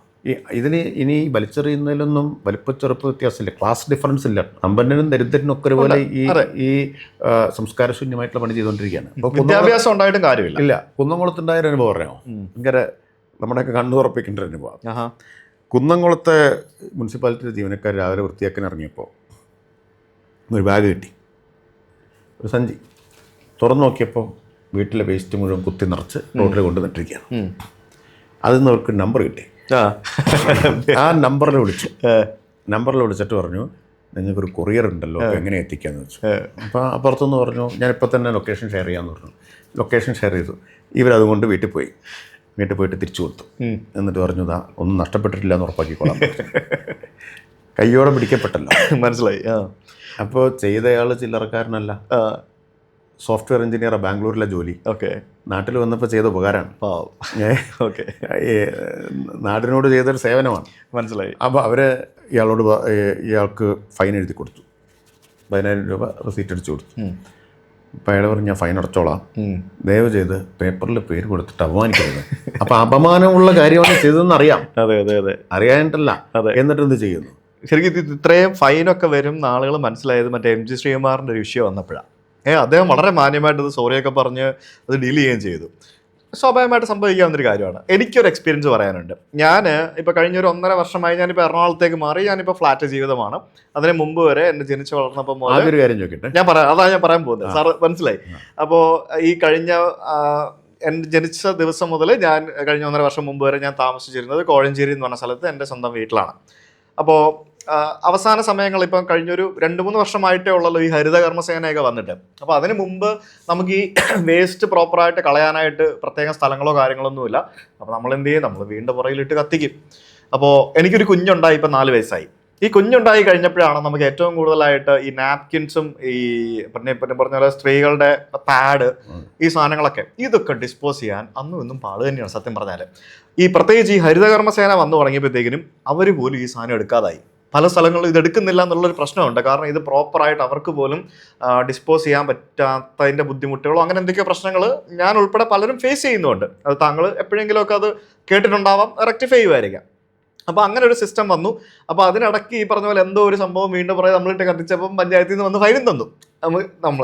നമ്മൾ സംഭവിച്ച കാര്യമാണ്. ലൈക്ക് അപ്പം നമുക്കും അറിയാം ഫൈൻ കിട്ടി. കാരണം ഞങ്ങൾക്ക് വേറെ വഴിയില്ല, എന്ത് ചെയ്യാൻ പറ്റും? ഇത് ഹരിത കർമ്മസേന എടുക്കുന്നില്ല, വേറെ ഞാൻ എവിടെ കൊണ്ട് കളയും? ഇത് എനിക്ക് എവിടെയെങ്കിലും കൊണ്ട് സാറി പറഞ്ഞ പോലെ ഡംപ് ചെയ്യാൻ പറ്റുമോ? കൊച്ചിയിലിപ്പോ അതിനൊരു സ്വകാര്യ ഏജൻസി അതെ, ഞാൻ അതായിരുന്നു പറഞ്ഞു വന്നിരുന്നത്. കൊച്ചിയിലൊരു സ്വകാര്യ ഏജൻസി ഏർപ്പാടാക്കി. ശരിയാണ്. നമ്മൾ ബാക്കി എല്ലാ കാര്യത്തിലും സിസ്റ്റമായപ്പോഴും നമ്മൾ നേരിടുന്നൊരു വെല്ലുവിളി ഈ സാനിറ്ററി വേസ്റ്റ് അതെ എങ്ങനെ ട്രീറ്റ് ചെയ്യും എന്നുള്ളതാണ്. ഇപ്പോൾ സർക്കാർ തീരുമാനമെടുത്ത് 54 ക്ലസ്റ്റർ രൂപീകരിച്ച് ഡബിൾ ചേംബർ ഇൻസിനറേറ്റർ സ്ഥാപിക്കുകയാണ്. ഇത് കത്തിക്കുക മാത്രമേ മാർഗ്ഗമുള്ളൂ. പക്ഷേ സാധാരണ രീതിയിലിട്ട് കത്തിക്കാൻ പാടില്ല, ഭയങ്കര അപകടകരമാണ്, ഭയങ്കര ടോക്സിക് ആണ്. അപ്പോൾ അത് ഡബിൾ ചേംബർ ഇൻസിനറേറ്റർ ഉപയോഗിച്ചേ ചെയ്യാൻ പറ്റും. ഇപ്പോൾ 54 ഡബിൾ ചേംബർ ഇൻസിനറേറ്ററുകൾ സ്ഥാപിക്കാൻ തീരുമാനം ഇപ്പോൾ സ്ഥാപിച്ചു തുടങ്ങി കേരളത്തിലുടനീളം. എന്ന് വെച്ചാൽ 54 നഗരസഭ കേന്ദ്രീകരിച്ചായിരിക്കും. അതിന് ചുറ്റുമുള്ള തദ്ദേശ സ്ഥാപനങ്ങൾ അത്രയും മതിയായിരിക്കും നമുക്ക്. അല്ലെങ്കിൽ ഇനി ഗ്യാപ്പ് ഒന്നുകൂടി അസസ് ചെയ്തിട്ട് നമ്മൾ കൂടുതൽ വേണമെങ്കിൽ കൂടുതൽ സ്ഥാപിക്കും. അപ്പോൾ ഈ ചുറ്റുമുള്ള തദ്ദേശ സ്ഥാപനങ്ങളെ കൂടി ആ ക്ലസ്റ്ററിൻ്റെ ഭാഗമാക്കും. അവിടെ നിന്നെല്ലാം കളക്ട് ചെയ്ത് ഇവിടെ കൊണ്ടുവന്ന് സ്ഥാപിക്കും. ഇപ്പോൾ പാലക്കാട് മുനിസിപ്പാലിറ്റിയിലുണ്ട്. എളവള്ളി ഗ്രാമപഞ്ചായത്ത് സ്വന്തമായിട്ട് ഡെവലപ്പ് ചെയ്തൊന്നുണ്ട്, ഇൻഡിജിനസ് ആയിട്ട് ഡെവലപ്പ് ചെയ്ത ഒരു ഇൻസിനറേറ്റർ ഉണ്ട്. പിന്നെ പലരും ഇപ്പോൾ സ്ഥാപിച്ചു തുടങ്ങി. ഒറ്റപ്പാലത്ത് അവർ സ്ഥാപിക്കാൻ പോകുന്നു, കുന്നംകുളത്ത് അവർ ഇപ്പോൾ സ്ഥാപിക്കുകയാണ്, ഉടൻ തന്നെ സ്ഥാപിക്കുകയാണ്. കാരണം നേരത്തെ തീരുമാനിച്ചതും ഓർഡർ ചെയ്ത് സാധനമൊക്കെ കിട്ടണ്ടേ. അതെ. പക്ഷേ ഒരു 6 മാസത്തിനുള്ളിൽ നമുക്ക് ആ പ്രശ്നത്തിന് ഏറെക്കുറെ പരിഹാരം ഉണ്ടാക്കാൻ പറ്റും ഈ സംവിധാനം. ഞാൻ ചോദിക്കാൻ വന്നത് നേരത്തെ ഞാൻ എറണാകുളത്തേക്ക് മാറി കഴിഞ്ഞപ്പോൾ എനിക്ക് തിങ്സ് ഈസി ആയി. 2 കൊല്ലത്തിനിടയിൽ മാറ്റം വന്നോ? ഭയങ്കരമായിട്ട് മാറ്റം വന്നു. അതായത് ഞാൻ ഫ്ലാറ്റിലാണെന്നുണ്ടെങ്കിൽ പോലും എനിക്ക് ആകെയുള്ളൊരു ബുദ്ധിമുട്ടല്ലാതെ ഞാൻ എൻ്റെ കടമയാണ്. അതായത് ഞാൻ ഭക്ഷണം സെഗ്രിഗേറ്റ് ചെയ്ത് മാറ്റി വെക്കണം, ബാക്കി മെഡിക്കൽ വേസ്റ്റും ഡയപ്പേഴ്സും മാറ്റി വയ്ക്കണം, പ്ലാസ്റ്റിക്കും പേപ്പറും മാറ്റി വയ്ക്കണം. അത് 3 ബക്കറ്റ് ഉണ്ട്. ഈ 3 ബക്കറ്റിൽ ഇട്ട് കൊടുക്കുന്നു. ഫ്ലാറ്റിൽ കൃത്യമായിട്ട് ഇത് വന്ന് കളക്ട് ചെയ്തുകൊണ്ട് പോകുന്നു. ഭക്ഷണ വേസ്റ്റ് അവർ വേറെ കമ്പോസ്റ്റ് ആക്കുകയോ അങ്ങനെ എന്തോ പരിപാടികളൊക്കെ ചെയ്യുന്നുണ്ട്. മറ്റുള്ള വേസ്റ്റ് അവർ കൊണ്ടുപോകുന്നുണ്ട്. അവർ അതെന്താ ചെയ്യുന്നത് നമുക്കറിയില്ല. പക്ഷേ എന്തായാലും ഈ വേസ്റ്റ് ഉപയോഗിച്ച് തന്നെ നമുക്ക് മറ്റു റവന്യൂ സോഴ്സസ് ഇല്ലേ, അതിനെ പറ്റിയൊക്കെ ഗവൺമെന്റ്. ഞാൻ അതിന് മുമ്പ് എറണാകുളത്തൊരു കാര്യം പറയാം.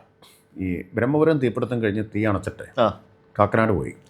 അവിടുന്ന് നേരെ എന്ന് വെച്ചാൽ അപ്പോൾ ഉപായം മാറിയില്ല, നമ്മളെയൊക്കെ നാറുകയാണ്. ഈ ബ്രഹ്മപുരത്ത് പോയിട്ട് ഈ ദുർഗന്ധത്തിൽ കുറച്ച് സമയം പോയി നടന്നാലേ അറിയും. മൊത്തം ഷർട്ടും മുണ്ടുമൊക്കെ ദുർഗന്ധമാണ്. അവിടെ പോയി മീറ്റിംഗ് ചേരുകയാണ്. അപ്പം ഞാൻ തലേന്ന് തന്നെ ഒരു ഇമ്മീഡിയറ്റ് ആക്ഷൻ പ്ലാൻ കൊച്ചിക്ക് വേണ്ടി തയ്യാറാക്കിയിട്ടുണ്ട്. അതുമായിട്ടാണ് പോകുന്നത്. ഈ സ്ഥിതി ഇനി അന്ന് വല്ലാത്ത സിറ്റുവേഷനാണല്ലോ. 1 മാസം കൊണ്ട് അടിയന്തരമായിട്ട് ചെയ്യാവുന്ന കാര്യങ്ങൾ. അപ്പോഴേക്കും തീ അണഞ്ഞു, ശ്വാസം കിട്ടാൻ തുടങ്ങി. അതുവരെ ഭയങ്കര മുറവിളിയായിരുന്നു. ആ മീറ്റിങ്ങിൽ പക്ഷേ ഇത് വെച്ചപ്പോൾ ഭയങ്കര എതിർപ്പാവന്ന്.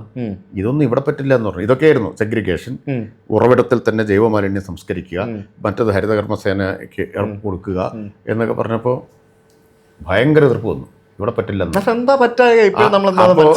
നോക്കൂ, തർക്കമായി. ഞാൻ കുറച്ച് കർക്കശമായിട്ട് പറഞ്ഞു, ഇതിവിടെ നടത്തിയിരിക്കും, അതെ നടത്താനാണ് ഞങ്ങൾ വന്നിട്ടുള്ളത്. എന്നിട്ട് അവിടെ നന്നായി ചെയ്യുന്നൊരു മുനിസിപ്പാലിറ്റിയാണ് ഏലൂർ. ഞാൻ പറഞ്ഞു എങ്ങനെ നടക്കും, ഇവിടെ നടക്കുന്നുണ്ട്, നിങ്ങൾക്ക് അറിയാത്തതുകൊണ്ടാണ്. അതുകൊണ്ട് ഏലൂരിലെ ചെയർമാനോട് കാര്യം ഒന്ന് വിശദീകരിക്കാൻ പറഞ്ഞു. അപ്പോൾ എല്ലാവരും അന്തം വിട്ടിരിക്കുകയാണ്. ഇങ്ങനെയൊക്കെ തൊട്ടടുത്താണല്ലോ, കൊച്ചിയിൽ തൊട്ടടുത്തല്ലേ ഏലൂർ. അപ്പോൾ ഞാൻ പറഞ്ഞു ഏലൂരിൽ നടക്കുമെങ്കിൽ കൊച്ചിയിൽ നടക്കും. എന്നിട്ട് ഞാൻ അവിടെ ഒരാഴ്ച പോയി താമസിച്ചു. മേയറും ഞാനും കൂടി താഴെ വരെ പോയി ആയിരക്കണക്കിന് ആളുകളുടെ യോഗം വിളിച്ചു ചേർത്തു, വാർഡായിട്ട്.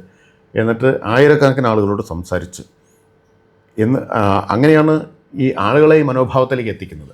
കാരണം ഇവിടെ നടക്കില്ല, കൊച്ചിയിൽ നടക്കില്ല എന്നായിരുന്നു. നിങ്ങൾക്ക് അറിയാമോ, കൊച്ചിയിൽ ഒരൊറ്റ മിനി MCF ഉണ്ടായിരുന്നില്ല. എന്താ ചെയ്തതെന്നറിയോ? ഈ മാലിന്യം മുഴുവൻ ചാക്കിൽ കെട്ടി റോഡിൽ വെച്ചിരിക്കുകയായിരുന്നു. 2 കൊല്ലം ബ്രഹ്മപുരം സമയത്തുള്ള അനുഭവമാണ്. മഴ പെയ്താൽ ഇത് മുഴുവൻ അഴുകി കുറേ റോഡിലേക്ക് ഒലിക്കും. അന്നത്തെ ഒരു കാഴ്ച അതായിരുന്നു. റോഡിൽ മുഴുവൻ കുന്നുകൂട്ടിയിട്ടിരിക്കുകയായിരുന്നു, റോഡ് സൈഡിലൊക്കെ. ആ സ്ഥിതിയിൽ നിന്ന് എങ്ങനെ മാറ്റം വന്നെന്നറിയോ? മിനി MCF വേണമെന്ന് പറഞ്ഞു. കൊച്ചിയിൽ സ്ഥലം കിട്ടില്ല എന്ന് പറഞ്ഞു. അപ്പോഴാണ് നമ്മൾ കണ്ടെയ്നർ MCF എന്നുള്ള സങ്കല്പം കൊണ്ടുവന്നത്. കണ്ടെയ്നർ വാങ്ങിയിട്ട് അങ്ങ് സ്ഥാപിച്ചു. ഒരു കണ്ടെയ്നറിൽ 20-25 ടൺ ഒക്കെ കൊള്ളുന്ന കണ്ടെയ്നറുണ്ട്. അപ്പോൾ ഈ റോഡ് വെക്കത്ത് സ്റ്റോർ ചെയ്യുന്നതിന് പകരം കണ്ടെയ്നറിനുള്ളിൽ എന്നിട്ട് ഒരു ട്രാൻസ്പോർട്ടേഷൻ പ്ലാൻ ഉണ്ടാക്കി. ക്ലീൻ കേരള കമ്പനി ഉൾപ്പെടെയുള്ള സ്വകാര്യ ഏജൻസികളെയും ക്ലീൻ കേരള പോലുള്ള പൊതുമേഖലയും ഇൻവോൾവ് ചെയ്യിച്ചു. എന്നിട്ട് ഈ ട്രാൻസ്പോർട്ടേഷൻ കൃത്യമായിട്ട് നടപ്പാക്കിയപ്പോൾ ഈ റോട്ടിൽ വന്ന് കുമിഞ്ഞു കൂടുന്ന സ്ഥിതി മാറി. അങ്ങനെയാണ് ഇന്നിപ്പോൾ 91 കണ്ടെയ്നർ MCF ഉണ്ട്. ഒറ്റൊന്നും ഉണ്ടായിരുന്നില്ല. അതെ, എന്ന് പറഞ്ഞാൽ അത്രയും ടൺ കണക്കിന് മാലിന്യം റോട്ടിൽ കിടക്കുകയായിരുന്നു. എന്നിട്ട് എപ്പോഴെങ്കിലും വണ്ടി വന്ന് ആഴ്ചയിലോ 2 ആഴ്ച അതുവരെ ഇവിടെ കിടക്കും, കുറേ എടുത്തുകൊണ്ട് പോകും, ബാക്കി അവിടെ കിടക്കും, അപ്പോഴേക്കും അടുത്തത് വരും. ഇതായിരുന്നു സ്ഥിതി. ഇപ്പം അത് കാണുന്നില്ലല്ലോ, കൊച്ചിയിൽ എവിടെയും കാണില്ല കണ്ടെയ്നർ MCF. ഇനി ഈ കണ്ടെയ്നർ തന്നെ പെയിൻ്റൊക്കെ അടിച്ച് വളരെ മനോഹരമാക്കി നമ്മുടെ RLB കോളേജിലെ കുട്ടികളൊക്കെ വന്ന് പെയിൻറ്റിംഗ് ഒക്കെ നടത്തി ചിത്രമൊക്കെ വരച്ച് ഇത് ഒരു മാലിന്യം സംഭരിക്കുന്ന ഒന്നാണെന്നുള്ള തോന്നലില്ലാതാക്കി. കൊച്ചി നഗരമധ്യത്തിൽ നിങ്ങൾക്ക് വിശ്വസിക്കാൻ പറ്റുമോ? ജൈവ മാലിന്യം സംസ്കരിക്കാനുള്ള നമ്മുടെ തുമ്പൂർ മൂഴി നടപ്പാക്കി. ഓക്കെ. എടപ്പള്ളിയിലെ പാലത്തിന് ചുവടെ സ്ഥലമില്ല എന്നാണ് പറഞ്ഞത്. അപ്പോഴാണ് അവിടുത്തെ കൗൺസിലർ അംബിക എന്നാണ് ഒരു പേര്, പാവം സ്ത്രീ, അവർ മുൻകൈ എടുത്തു. എന്നിട്ട് ആ എടപ്പള്ളി ഓവർബ്രിഡ്ജ് ഉണ്ടല്ലോ, അതിൻ്റെ താഴെയുള്ള സ്ഥലം വൃത്തികേടായി കിടന്ന സ്ഥലമാണ്. മയക്കുമരുന്ന് വിൽപ്പനക്കാരുടെയൊക്കെ താവളമായിരുന്നു. അവിടെ മുഴുവൻ വൃത്തിയാക്കി, അവിടെ തുമ്പൂർ മൊഴി സ്ഥാപിച്ചു. അപ്പോൾ ടൺ കണക്കിന് ബയോവേസ്റ്റ് അവിടെ സംസ്കരിച്ച് വളമാക്കുകയാണ്.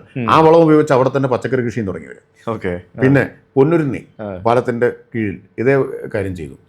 വലിയ മാറ്റം കൊച്ചിയിൽ 2 കൊല്ലം കൊണ്ട് ഉണ്ടാക്കാൻ പറ്റി. കൊച്ചി മാത്രമല്ല, കേരളത്തിലാകെ ഉണ്ടായി. പക്ഷെ കൊച്ചിയിൽ ഏറ്റവും പിന്നിലായിരുന്നു കൊച്ചി അന്ന്. കാരണം ഹരിതകർമ്മസേന ഉണ്ടായിരുന്നില്ല. 754 പേരടങ്ങുന്ന ഹരിതകർമ്മസേനയെ നമ്മൾ ട്രെയിൻ ചെയ്ത് കൊണ്ടുവന്നത്.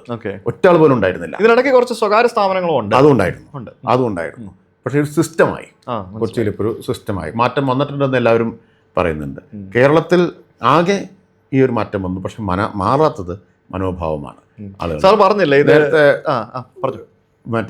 ഇതിൽ നിന്ന് വരുമാനം ഉണ്ടാക്കിക്കൂടെ? വളരെ ശരിയായിട്ടുള്ള കാര്യമാണ്. നമ്മൾ വെക്കുന്ന മുദ്രാവാക്യം തന്നെ വേസ്റ്റ് വെൽത്ത് എന്നാണ്. ഒന്നും വേസ്റ്റായിട്ടില്ല യഥാർത്ഥത്തിൽ. എല്ലാം പുനരുപയോഗിക്കാൻ പറ്റുന്നതും അത് റീസൈക്കിൾ ചെയ്യാൻ പറ്റുന്നതും സമ്പത്താക്കി മാറ്റാൻ പറ്റുന്നതുമാണ്. ഇപ്പോൾ കൊച്ചിയിൽ തുടങ്ങിയല്ലോ. കൊച്ചിയിൽ ഈ ബ്ലാക്ക് സോൾജിയർ ഫ്ലൈ എന്ന് പറയുന്ന സാങ്കേതിക വിദ്യ ഉപയോഗിച്ച് ഇപ്പോൾ വളമുണ്ടാക്കി ദുബായിലേക്ക് എക്സ്പോർട്ട് തുടങ്ങിയല്ലോ. വലിയ വാർത്തയായിരുന്നു. ഒരു സംരംഭകൻ അത് തുടങ്ങി അവർ കയറ്റി വെച്ചുകൊണ്ടിരിക്കുന്നുണ്ട്. വളം നമുക്ക് ജൈവമാലിന്യത്തിൽ നിന്ന് ഉണ്ടാക്കാൻ പറ്റും.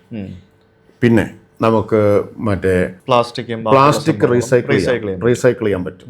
പ്ലാസ്റ്റിക് മാലിന്യം റീസൈക്കിൾ ചെയ്തിട്ട് വീണ്ടും ഉൽപ്പന്നങ്ങളാക്കിയിട്ട് മാറ്റാൻ കഴിയും. റീസൈക്ലിംഗ് യൂണിറ്റ് ഇപ്പോൾ നമ്മൾ പൊതുമേഖലയിൽ ആരംഭിച്ചത് കുന്നന്താനത്ത്. അതുപോലെ തന്നെ ഗ്രീൻ ബംസ് എന്ന് പറയുന്ന സ്ഥാപനമുണ്ട്, സ്വകാര്യ ഏജൻസി. അവർ കണ്ണൂരിലൊന്ന് ആരംഭിച്ചു. റീസൈക്ലിംഗ് സൗകര്യങ്ങൾ ഇപ്പോൾ ഉണ്ടായിക്കൊണ്ടിരിക്കുന്നു കേരളത്തിൽ. അതിനു പുറമെ നമുക്ക് ഇ വേസ്റ്റ് അതായിട്ടില്ല, പക്ഷേ ഇ വേസ്റ്റ് വളരെ സാധ്യതയുള്ള ഒന്നാണ്. വലിയ വാല്യൂബിളാണ്, വലിയ സാധ്യതയുള്ള very difficult to dispose also. അതെ. അപ്പം അത് നമുക്ക് വരുമാനം ഉണ്ടാക്കാൻ പറ്റുന്നതാണ്. ഇപ്പം ഞങ്ങളിവിടെ ഒരു കോൺക്ലേവ് സംഘടിപ്പിച്ചിരുന്നു, വൃത്തി എന്നായിരുന്നു പേര്.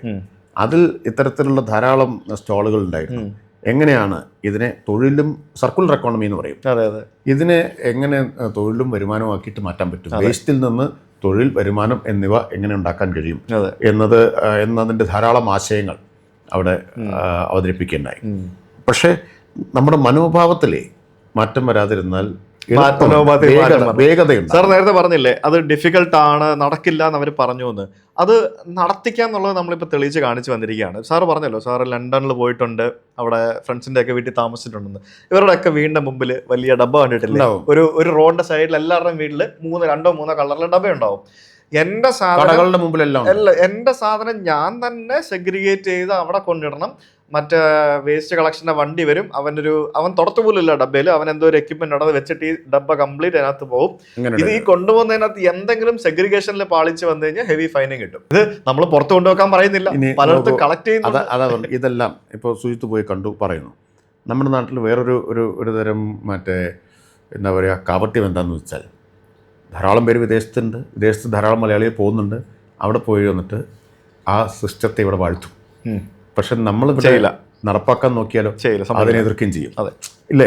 ഇപ്പോൾ സഹിക്കാൻ പറ്റാത്തൊരു കാര്യം ഈ കാപട്യമാണ്. എന്ത് ചെയ്യും? കേരളത്തിൽ ഹരിതകർമ്മസേനയ്ക്ക് 50 ഉറുപ്പിക കൊടുക്കുന്നതിന് ഭയങ്കരമായ എതിർപ്പ്, അതിനെതിരെ സോഷ്യൽ മീഡിയയിൽ പോസ്റ്റിടും ഒക്കെ ചെയ്യും. എന്നിട്ട് ഇതെല്ലാം ചെയ്യുന്ന ആൾ രാത്രി ഇരുട്ടായിട്ട് കഴിഞ്ഞാൽ വീട്ടിൽ വേസ്റ്റ് കൊണ്ടുപോയിട്ട് റോഡിൽ കൊണ്ട് തള്ളി തിരിച്ചു വന്നിട്ട് ഒരു കുളിയും കഴിഞ്ഞ് ഫേസ്ബുക്കിൽ കയറിയിട്ട് ഒരു ചോദ്യമുണ്ട്, നിങ്ങൾ സിംഗപ്പൂരിലെ തെരുവുകൾ കണ്ടിട്ടുണ്ടോ? എന്തൊരു വൃത്തിയാണ്, എന്തുകൊണ്ടാണ് നമ്മുടെ കേരളം അങ്ങനെ ആവാത്തത്? ദുബായിലെ റോഡിൽ റോഡിൽ ഒരു കടലാസ് കഷ്ണം പോലും കാണില്ല, എന്താണ് ഇവിടെ ഇങ്ങനെ ആവാത്തത്? ഈ പണി ചെയ്തിട്ട് വരുന്ന ഈ ഒരു കാപട്യം ഉണ്ടല്ലോ, ആ കാപട്യം ഒരു പ്രശ്നമാണ്. അപ്പോൾ ഫൈൻ നമ്മൾ ഏർപ്പെടുത്തുമ്പോൾ ഭയങ്കര റെസിസ്റ്റൻസ് വരില്ലേ, അല്ലേ? എന്നിട്ട് പറയും അതെ യൂറോപ്പിലും അമേരിക്കയിലും ഗൾഫിലും ഒക്കെ ഉണ്ടല്ലോ, കടലാസ് കഷ്ണം പുറത്തേക്കിട്ട ഭയങ്കര ഫൈൻ, അത് മഹാകാര്യമായിട്ടാണ് പറയുക. ഇവിടെ ചെയ്താലോ അത് കൊള്ളയാണ്, അവിടെ ചെയ്താൽ അവിടുത്തെ സിസ്റ്റത്തിൻ്റെ മേന്മയാണ്. ഇങ്ങനെയാണ്. പക്ഷെ നമ്മൾ ശക്തമായ നടപടി എടുത്തു. ഇപ്പം ഞാനൊരു ഉദാഹരണം പറയാം. 1000 ചില്ലാനും ഇൻസ്പെക്ഷനാണ് നമ്മൾ 2 കൊല്ലം മുമ്പ് നടത്തിയത്. ആകെ ഈടാക്കിയ പിഴ 2.9 ലക്ഷമായിരുന്നു. കഴിഞ്ഞൊരു കൊല്ലം 52,000-ലധികം ഇൻസ്പെക്ഷൻ നടത്തി ഈടാക്കിയ പിഴ 5.77 കോടിയാണ്. ഓക്കെ, എവിടെ വീടുകളിൽ ഇൻസ്പെക്ഷൻ? അല്ല, പൊതുസ്ഥലങ്ങളിലും സ്ഥാപനങ്ങളിലും എല്ലാം. ഓക്കെ, അപ്പോൾ ശക്തമായ നടപടിയുണ്ട്. അപ്പോൾ പക്ഷെ ഇത് നമുക്ക് നടപടി വേണം, നടപടി കൊണ്ട് മാത്രം സാധിക്കുന്നൊരു കാര്യമല്ല. എഡ്യൂക്കേഷൻ, അവയർനെസ് കൊണ്ടും ആളുകളുടെ മനോഭാവത്തിൽ. ഇനി അവയർനെസ് എങ്ങനെ സ്വമേധയാ ഉണ്ടാവുന്നുണ്ടോ? ഇല്ല. അതാണ് ഈ ഇപ്പോഴും ഉത്തരം കിട്ടാതെ നിൽക്കുന്ന ചോദ്യം. എങ്ങനെയാണ് ആളുകളിൽ ഈ മാറ്റം ഉണ്ടാക്കാൻ പറ്റുക എന്നുള്ളത്. അതിൽ അല്പം നമുക്ക് സർക്കാരിന് ചെയ്യാവുന്നത്, തദ്ദേശ സ്ഥാപനങ്ങൾക്ക് ചെയ്യാവുന്നത് പരമാവധി ചെയ്യുന്നു. പക്ഷേ അതിനോടുള്ളൊരു റെസ്പോൺസ് ജനങ്ങളുടെ ഭാഗത്തു നിന്ന്, സാർ നേരത്തെ പറഞ്ഞ പോലെ പുതിയ തലമുറയെ വാഴ്ത്തിയെടുത്തോണ്ട് വരുന്ന മറ്റേ പുതിയ തലമുറയെ നമുക്കിങ്ങനെ വാർത്ത് കൊണ്ടുവരുമ്പോഴത്തേക്കിനും അവരെ നമുക്ക് ട്രെയിൻ ചെയ്ത് മോൾഡ് ചെയ്ത് കൊണ്ടുവരാം എന്നുള്ളതാണ് നമുക്ക് ഇനി ഫ്യൂച്ചറിലേക്ക്. അതുകൊണ്ട് പാഠ്യപദ്ധതിയുടെ ഭാഗമാക്കിയിട്ട് മാറ്റി. എന്തായാലും വളരെ സന്തോഷമുണ്ട്. വളരെ ഇൻട്രസ്റ്റിംഗ് ഒരു ടോക്കായിരുന്നു. നമ്മൾ രണ്ടുപേരും സമയം പോയത് അറിഞ്ഞില്ല. കുറേ കാര്യങ്ങൾ അറിയാൻ സാധിച്ചു, കുറേ കാര്യങ്ങൾ ഏതാണ്ട് 1 മണിക്കൂർ നമ്മൾ സംസാരിച്ചു, അത് അറിഞ്ഞില്ല. എന്തായാലും താങ്ക് യു സോ മച്ച്. സന്തോഷം. Thank you.